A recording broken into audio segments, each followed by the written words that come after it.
Class 10-এর ত্রিকোণমিতি এটা একটি অত্যন্ত গুরুত্বপূর্ণ ত্রিকোণমিতির প্রমাণ, যেটা পরীক্ষায় প্রায়শই আসে এবং এবার বিভিন্ন কোশ্চেন ব্যাংকে এই কোশ্চেনটা দেওয়া আছে। তা কী করে করতে হবে সম্বন্ধেটা দেখে নাও। P tan theta is equal to tan P theta এটা আমাকে দেওয়া হয়েছে, এটা আমাকে কোশ্চেনেই দেওয়া হয়েছে।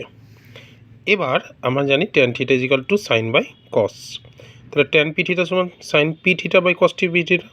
কিন্তু প্রমাণে দেখো কস পি থিটার কোথাও উল্লেখ নাই, তাহলে আমাকে কস পি থিটাটাকে যে করে হোক উড়াতে হবে।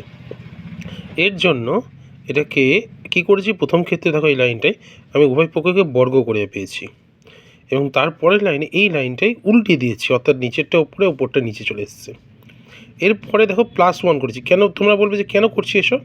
এই +1টা করার কারণ হচ্ছে এই পরের লাইনে আসতে বুঝতে পারবে যে এই +1 করছি তাহলে এখানে কিন্তু লসাগু হয়ে sine square P theta plus cos square P theta হয়ে যাচ্ছে এবং আমরা সবাই জানি sine square P theta sine square theta plus cos square theta সমান 1 হয়, তাহলে এখানে আর কিছুই থাকছে না।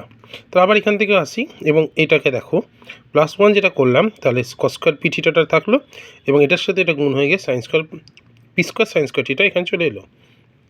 এবার আমি কি করেছি দেখো, এই যে সাইন স্কোয়ার পি থিটাটাকে এই কর্নারে নিয়ে গেছি পরের লাইনে এবং এই কস স্কোয়ার পি থিটাটাকে এখানে রেখেছি, এই পি স্কোয়ারকে আবার উপরে নিয়ে এসেছি আর এই যে জিনিসটা দেখতে পাচ্ছ এই টোটালটাকে নিচে নিয়ে এসেছি। এবার তুমি বলবে এটা কোথায় গেল, আমরা কেন সবাই জানি যে sine square theta plus cos square theta সমান 1, তাহলে এটা সমান কী হয়ে গেছে 1 হয়ে গেছে।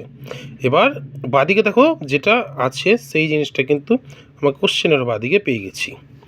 এরপরে কি করতে হবে দেখো, পি স্কোয়ার যেমন আছে থাকলো, এখানে কিন্তু কোশ্চেনে কখনো কস নাই, কস না থাকার জন্য এটাকে আমি কী করেছি 1 মাইনাস সাইন স্কোয়ারে ভেঙে নিয়েছি, কারণ আমরা জানি কি কস স্কোয়ার থিটা সমান 1 মাইনাস সাইন স্কোয়ার থিটা। এবার সাইন স্কোয়ার থিটাটা কমন নিয়ে নিয়েছি ডান দিকে, তাহলে থাকলো কি পি স্কোয়ার মাইনাস 1 ব্র্যাকেটের মধ্যে এবং এটা সমান এটাই তো প্রমাণ করতে দেওয়া হয়েছে। এরকম মজার মজার অঙ্ক পেতে চাইলে চ্যানেলটি সাবস্ক্রাইব করো এবং সবাই লাইক করে দাও।